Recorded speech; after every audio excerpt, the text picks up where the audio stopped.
Thank you very much. So hello, hello Jampa, hello Polaris. Thank you for coming by for this. I'm happy to try this first one of the queer nerdy mindful connections. For me, I'm a little nervous. I usually, don't mix these two worlds in my like presentations about the spirituality and more of my, I guess, nerdy interests. So I guess we'll see how it goes, and hopefully my appreciation, comes out the way that makes sense for you. But I'm very excited to talk about this manga. It's one that is quite close to my heart, and I only very recently discovered it just a few months ago. And I'll share my screen so that you have some like visual reference as well for the world of this piece. Let me just see if I can. Can I move it? No. Okay. You can see? Okay, that's great. Yeah, it's called Welcome Back, Alice. It's a manga by Shuzo Oshimi. He's quite a has quite a big corpus of work. Some of them running very many editions. He's famous for Blood on the Tracks, Inside Mari, Flowers of Evil. I don't know if either of you are have come across any of those, but as it's a new world for many of us, I'll kind of set the stage and give more introduction on it. And just kind of a general point that I will be heading into a bit of like spoiler territory in terms of this story. I'll try to keep things general, but in order to make my points, I feel like it will be important to cover some of the episodes that happen inside the story. And but hopefully there's still a lot of value in being able to enjoy it afterwards in your own time if you feel like it. So I'd say I was really moved by this manga specifically because, as well, it is his latest work and it might be his last work. He has said that he might retire from being a manga artist as well. And so I think that this has a kind of sense of culmination to a lot of the questions that he was dealing with in his other work.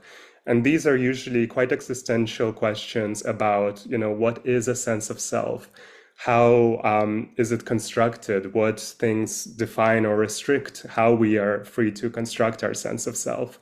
And also how gender and sexuality play such a key role in our development of a sense of self during the really pivotal points in our socialization as young adults.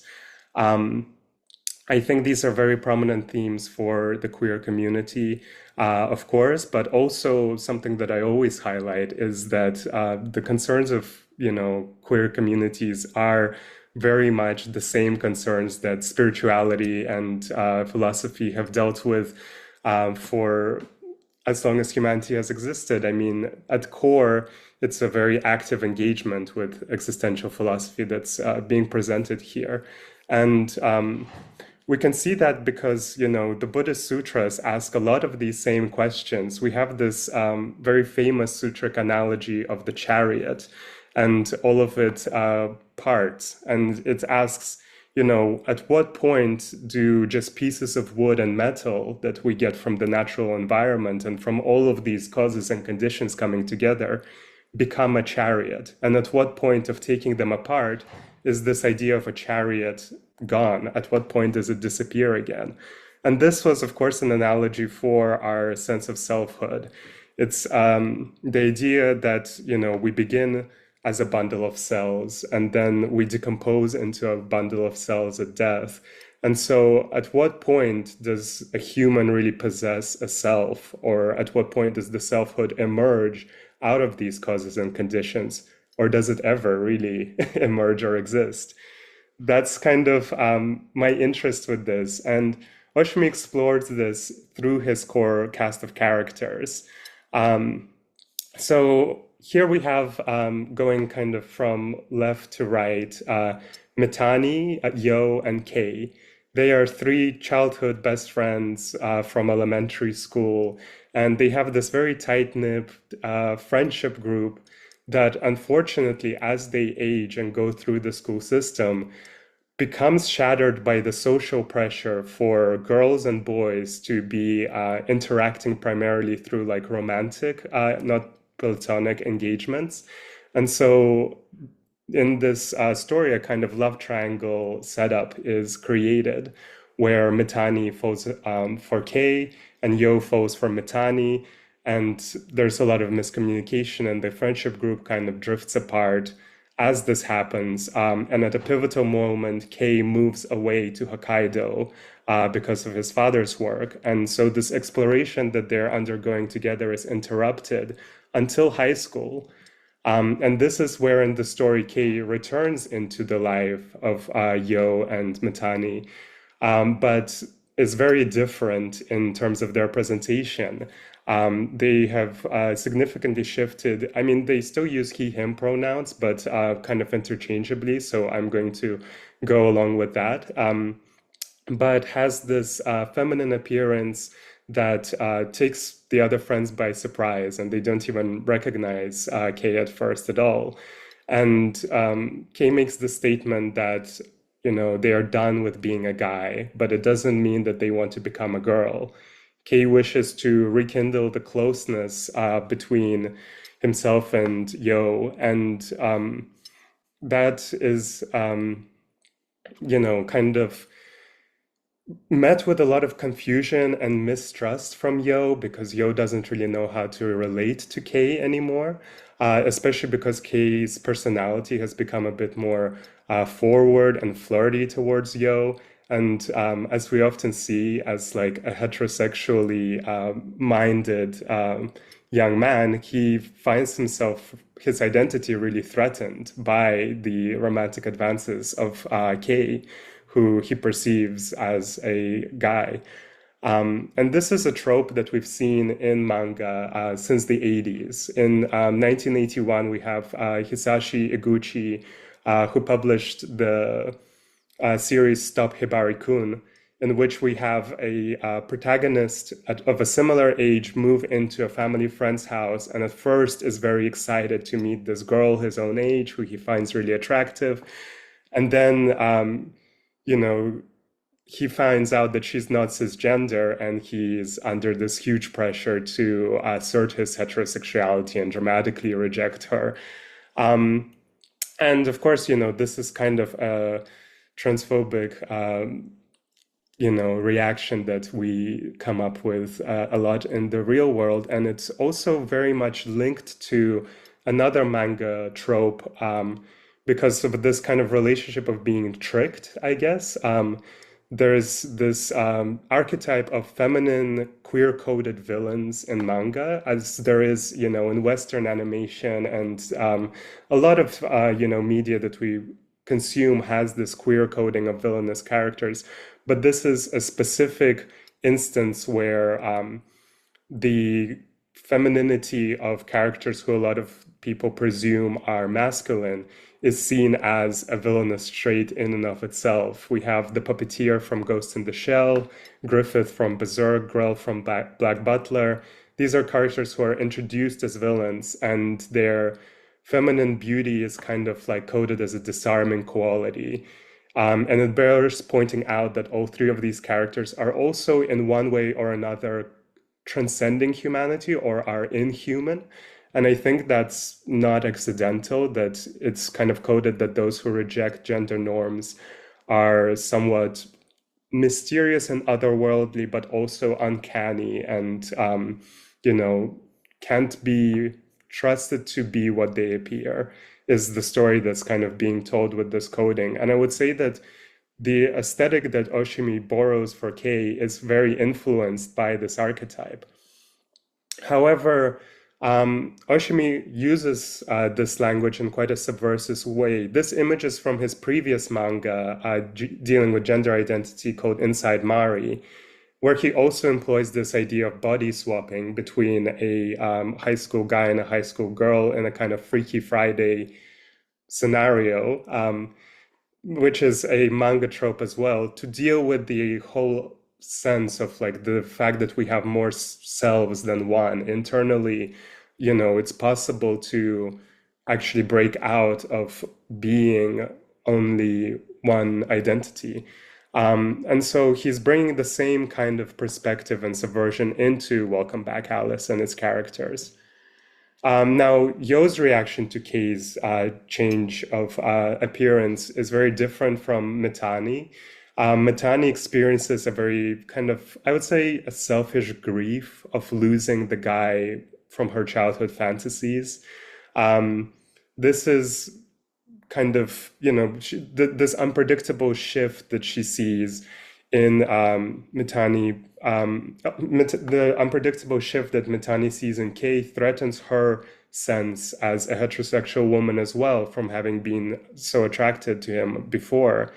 And this is where Mitani and Yo are actually then coming in and becoming a couple, to be affirmed, I guess, in each other and reject Kei and push Kei out of the friendship group.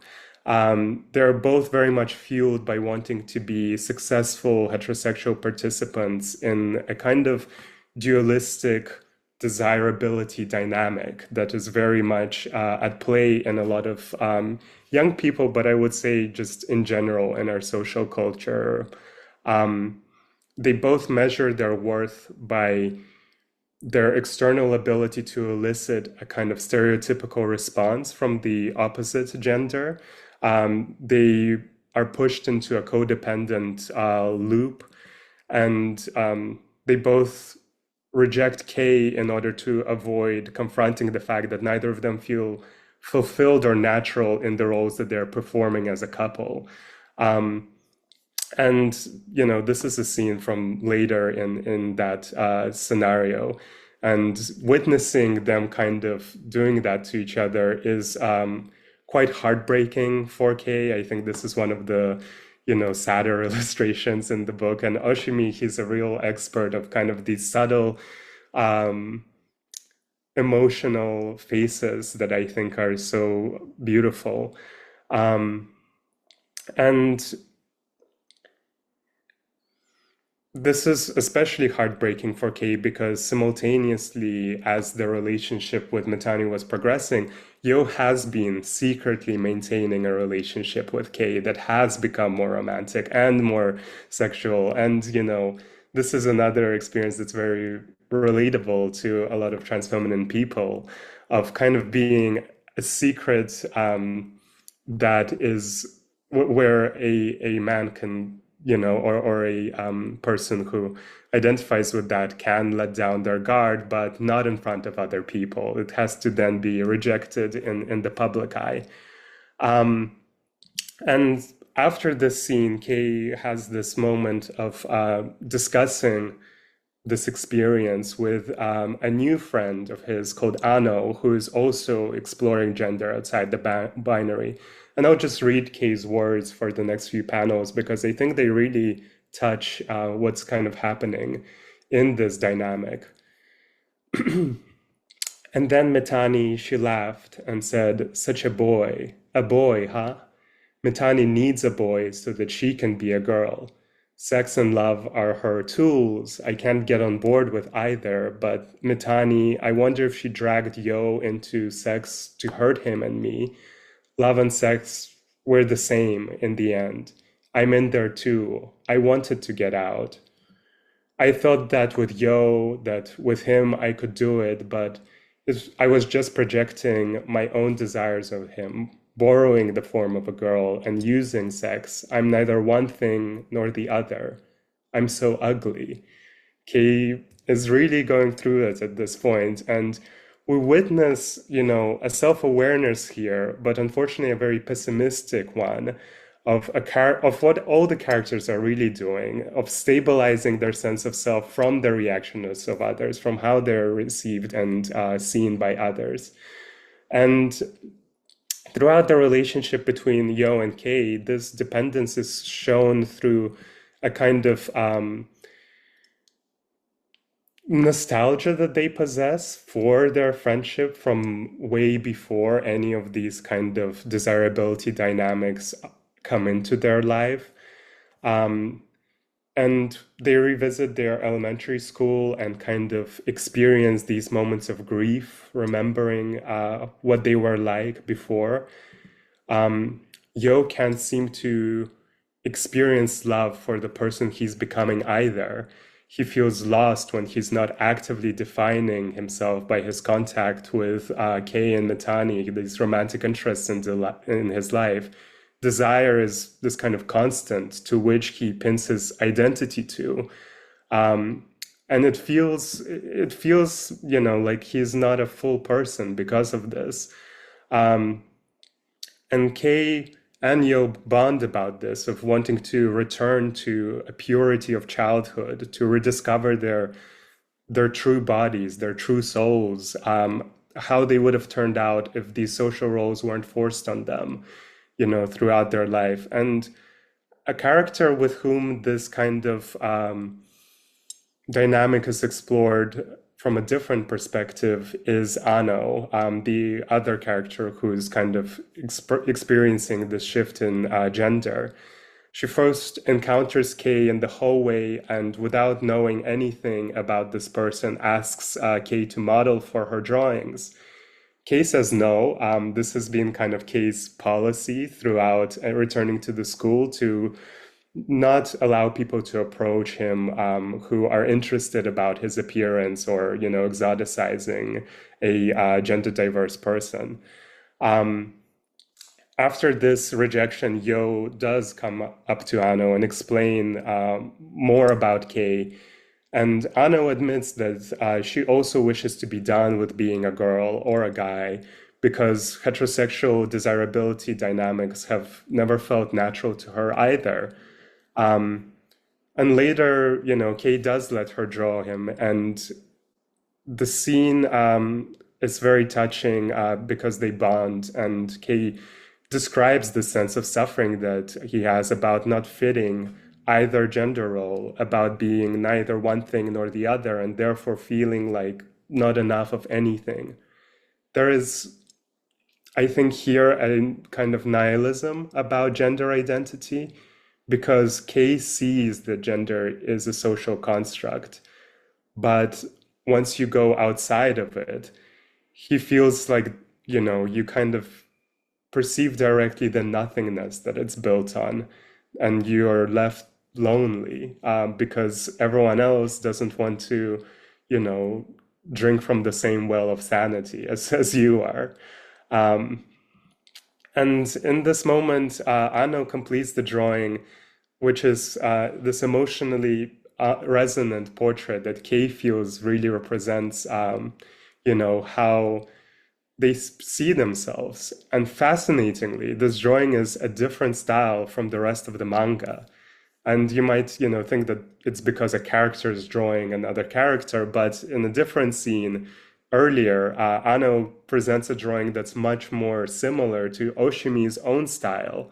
Um, and it shows here that the manga itself is actually an aesthetic tool of coding certain stereotypes um, that cause a response in us as readers, the same way that the presentation of the characters cause different responses from each other. The manga is being deconstructed in this drawing because the idea of Kei being a manga character who carries this history of, looking similar to these queer-coded villains or certain types of feminine characters. It's just a trick of our perception, the same way that as when we perceive each other in the real world, our ability to perceive each other is vastly conditioned by our own biases and cultural stereotypes and prejudices and projections as well. So I think this is a really cool instance that Ano does. And later, it kind of is explored in another episode where Ano gets a moment where she can draw Kei in the privacy of his home and is really struggling to capture anything in the picture. Just like Yo feels like in intimate relationships, she also feels pressure to perform in a certain way in the setting to produce something that is desirable or admirable. And this is when Kay interrupts the dualistic dynamic that's creeping in between artist and model here, and challenges Ano to truly feel embodied in the moment, to push past this wall of canvas or paper that she puts up, and truly witness another being. And so Kay encourages Ano to kind of shed these layers by undressing together and just looking at each other. And Ano, in this moment, admits her struggle to love her own body just as much as Kay because of the way it fails to live up to stereotypical beauty standards. And through admiring each other, they share this touching moment of intimacy that is, for once, in this manga, outside of dualistic desire dynamics. Because, nobody is being forced in this moment to play any kind of role. They allow themselves to express fully. And this is, I think, how we recognize interdependence rather than dualism. That we are not just, selves or objects that are supposed to enact these systems of control, on each other that are forced on us.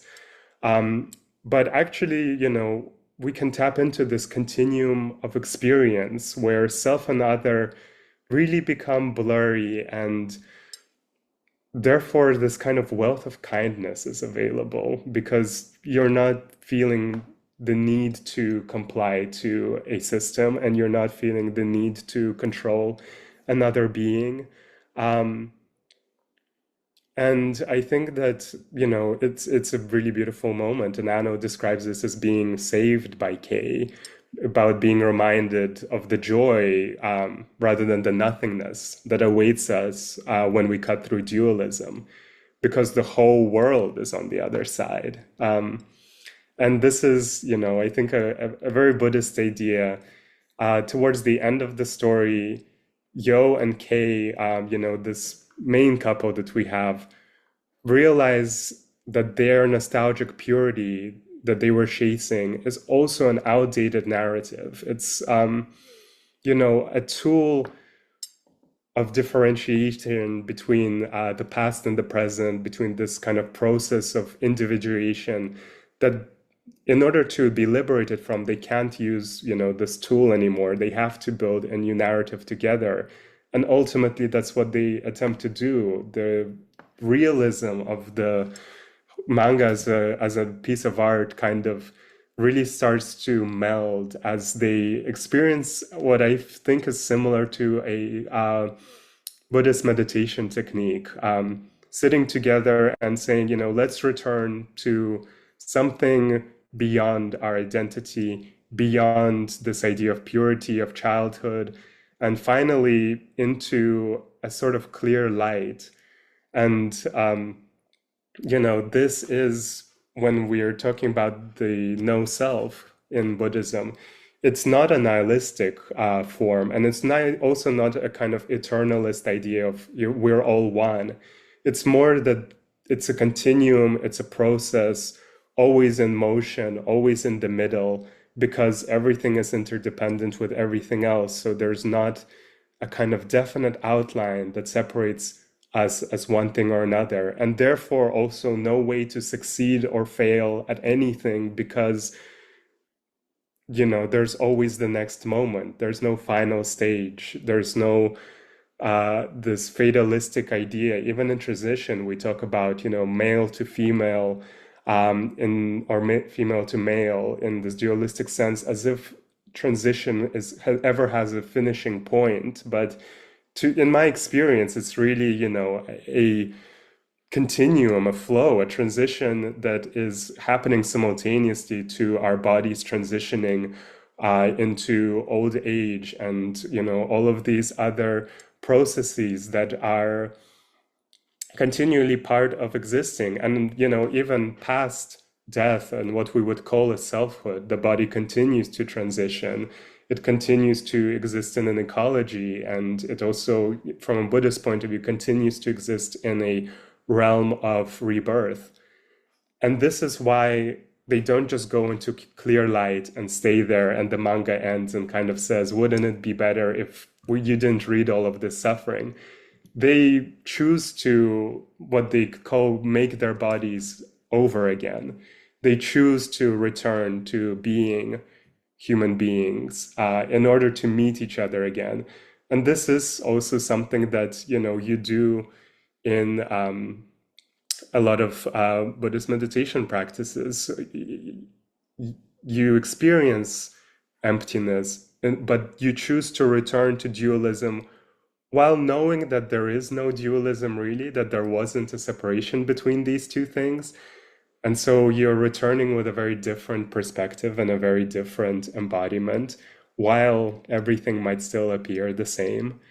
And this is, I think, really a value of a story like this. By going through this whole journey, you end up in, these later scenes of them as adults, and everything feels looser. And, these images might not mean anything to somebody who's coming towards them out of context.